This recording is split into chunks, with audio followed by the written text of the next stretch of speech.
नमस्कार। आज हमारे साथ हैं वरिष्ठ पत्रकार संकर्षण ठाकुर जी। तो आज हम संकर्षण जी से पत्रकारिता राजनीति से जुड़े विभिन्न मुद्दों पर चर्चा करेंगे।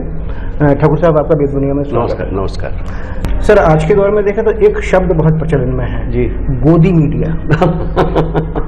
इसको लेके आप क्या सोचते हैं? शब्द प्रचलन में है और वो शब्द बिल्कुल जायज़ है और मीडिया ऐसा हो गया है, गोदी में जाके बैठ गया है। मैं तो हमेशा कहता हूँ मैं आज कहने भी वाला हूँ आज अपनी मीटिंग में कि एक वॉच डॉग होता है, एक लैप डॉग होता है, एक भौंकने वाला कुत्ता होता है, एक गोद में बैठने वाला कुत्ता होता है। तो पत्रकार गोद में बैठने वाला कुत्ता बन गया है, पालतू। तुम ही बताओ क्या लिखना है सरकार। और आजकल बोलते भी हैं, अरे सुबह सुबह फोन किया, आज क्या खबर बननी है, आज ये बताइए, आज इसको कैसे ढालना है। सुबह सुबह पर्चे बढ़ जाते हैं, सबको एजेंडा आ जाता है फोन पे कि आज ये करना है भाई। और आप हर चैनल को देख लीजिए, चैनल में ज़्यादा प्रचलित है ये। सरकार की क्वेश्चनिंग नहीं होती। आप पत्रकार जो है, सत्ताधारी जो पक्ष है, उसका एक दायित्व है। मैं नहीं कहता कि और लोगों की क्वेश्चनिंग नहीं होनी चाहिए, विपक्ष की भी होनी चाहिए क्वेश्चनिंग, लेकिन सबसे ज़्यादा क्वेश्चनिंग सत्ताधारी दल की होनी चाहिए। सत्ता में आप हैं, हम पत्रकार अभी भी यहाँ पर क्या हो रहा है हमारे यहाँ, हम अभी भी विपक्ष की छानबीन कर रहे हैं। 10 साल हमारी छानबीन विपक्ष की चल रही है। अच्छा, हम घोट के पी भी जाते हैं कि भाई मणिपुर में जो हो रहा है वो तो कांग्रेस राज में जो हुआ था उसके कारण हो रहा है। तुम 10 साल से क्या कर रहे हो भाई? अगर कांग्रेस राज में कुछ गलत हुआ, आप 10 साल से क्या कर रहे हो? और जो कह रहा है कि कांग्रेस राज से हुआ था, वो उस समय कांग्रेस में था। ये साफ साफ कह रहा हूँ कि एन बीरेन सिंह जो मुख्यमंत्री हैं अभी, कह रहे हैं कि कांग्रेस राज की खामियों से ये हुआ है। उस समय तो वो खुद कांग्रेस में थे। नहीं, अच्छा, ये सवाल हम लोग उठाते नहीं हैं। हम लोग कहते नहीं हैं कि भाई आप कहाँ थे उस समय। वो उन्होंने जो कहा हमने उसको उगल दिया। हमारा काम क्वेश्चनिंग, सवाल तो पूछो, सोचो कि वो आदमी जो दूसरा कह रहा है वो सच कह रहा है कि झूठ कह रहा है, कि किसी बात को छुपा के कह रहा है, कि किसी बात को अनर्गल बके जा रहा है। ये सब हमारा काम है। ये शोध से आएगा, इसमें कठिनाई होगी, काम करना पड़ेगा, पढ़ना पड़ेगा। हमारा जो कम से कम रीसेंट, अच्छा, हमारा यंग कॉलीग्स मुझे कभी कभी कहते हैं I was not around then. इसका क्या मतलब? पढ़ो भाई।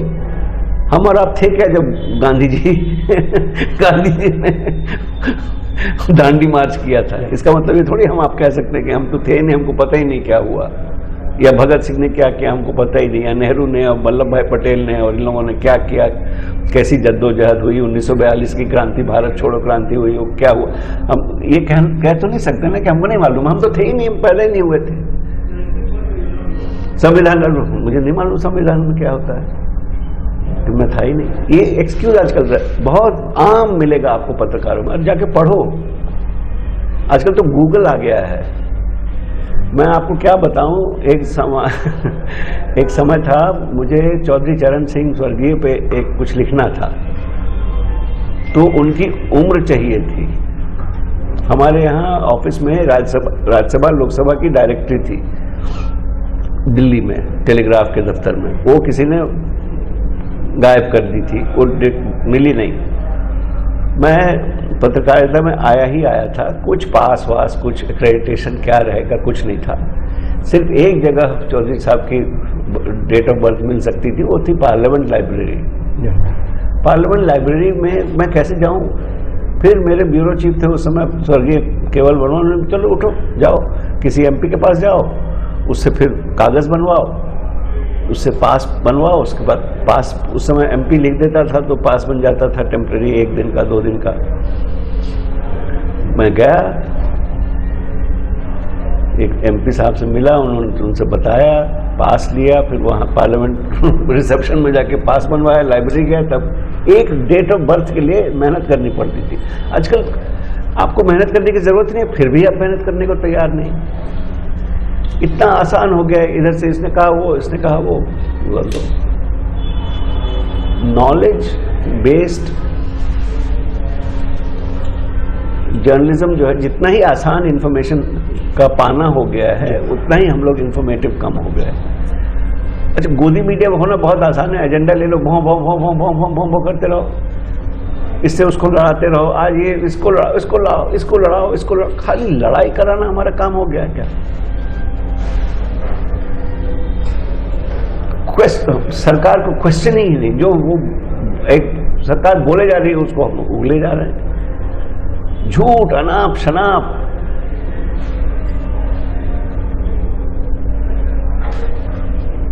देश में कोहराम मचा हुआ है हम लोग एक तरह से, एक समुदाय को पीटते रहो,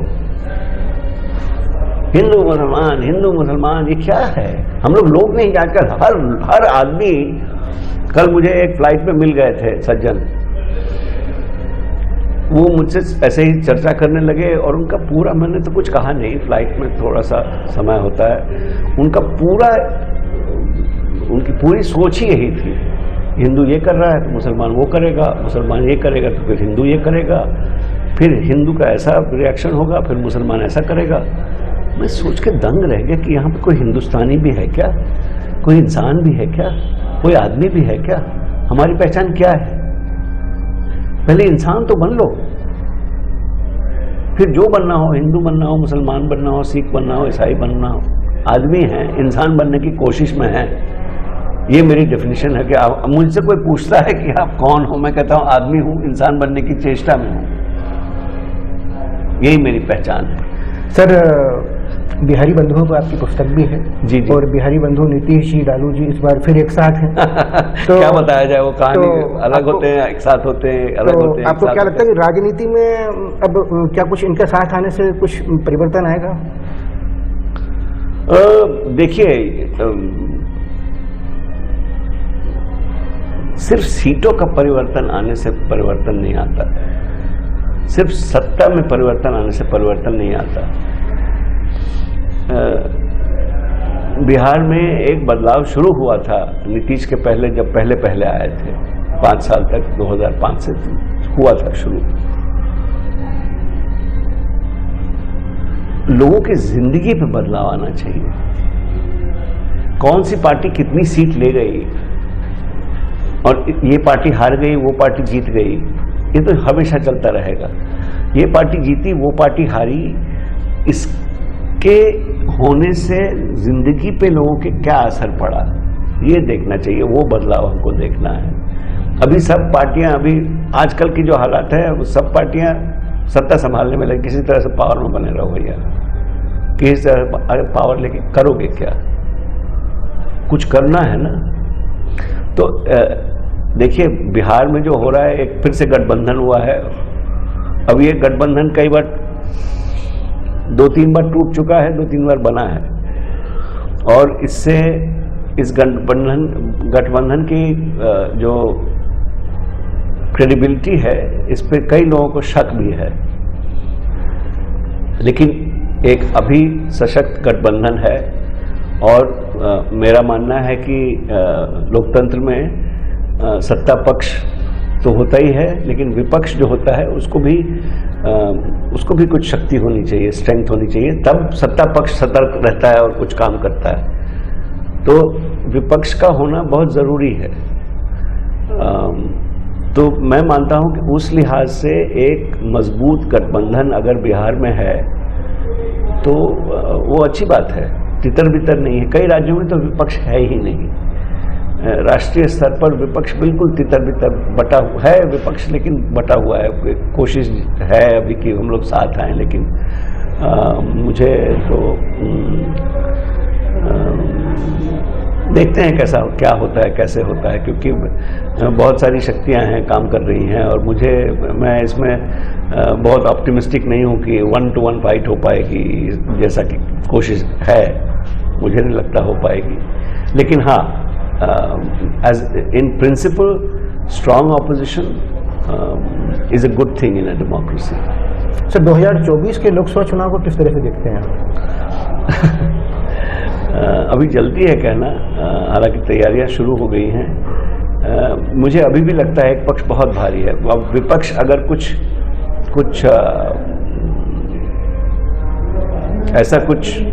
यूनिटी दिखा पाएगा, मुझे लगता नहीं है। कोशिश है, लेकिन जिस तरह की डिवाइडेड राजनीति है, जिस तरह की ईगोज हैं, जिस तरह के हर कोई चाहता हम ही प्रधानमंत्री बने, हम नहीं बने तो दूसरा क्यों बने, जिस तरह की तोड़ फोड़ की राजनीति भी चल रही है, आप महाराष्ट्र में देख रहे हैं क्या हो रहा है, इसको तोड़ो, उसको फोड़ो, उसको हटाओ।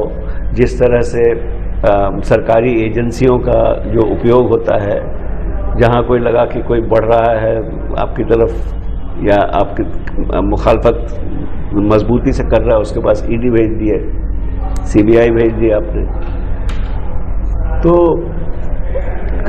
ये राजनीति नहीं है, ये तो सत्ता का और पावर का दुरुपयोग है। तो इसका, इन हथकंडों का कैसे उपयोग होगा अगले 8, 10, 12 महीनों में, ये भी देखने वाली चीज़ होगी। और आगे क्या क्या मुद्दे आते हैं, किस तरह से समाज में किस तरह का उबाल पैदा किया जाता है, ये सब हो चुका है। हर चुनाव के पहले एक आता है, उबाल पैदा किया जाता है किसी न किसी मुद्दे पर। तो अभी तो जैसा कहते हैं ना, अभी तो पिक्चर अभी बाकी है, अभी शुरू होने वाली है। कहना मुश्किल है कि कैसा होगा, लेकिन शांति से हो जो भी हो, और कायदे से हो, और स्पर्धा अच्छी हो, और राजनीतिक हो। ये हथकंडे लगा के, सरकारी एजेंसियों का इस्तेमाल करके, जेल में डाल के, डरा धमका के, पार्टियां तोड़ के, प्रलोभन दे के, आजकल का ये हो गया है कि आप तो आपके पास तो ईडी की इंक्वायरी चल रही है आपकी, आप कल जेल जाने वाले हैं, और आप उनमें शामिल हो जाइए जाके, तो आप धुल जाते हैं बिल्कुल। गंगा स्नान पता नहीं कहाँ से हो जाता है, डुबकी मार आए आप, और सारी ईडी खत्म, इंक्वायरी खत्म, सीबीआई खत्म। ये कैसे हो जाता है रात भर में? आप जेल के कगार पे हो और आप उनके साथ चले जाओ, भाजपा के साथ, तो सब कुछ साफ, सारे केस खत्म, सारी चार्जेस खारिज। ये कौन सी राजनीति है? आज की तो राजनीति नहीं रही ना, एकदम पावर गेम। क्या मतलब, पावर के मिसयूज का गेम चल रहा है। तो ये सब है, अब देखना पड़ेगा कैसे आने वाले महीनों में क्या होता है।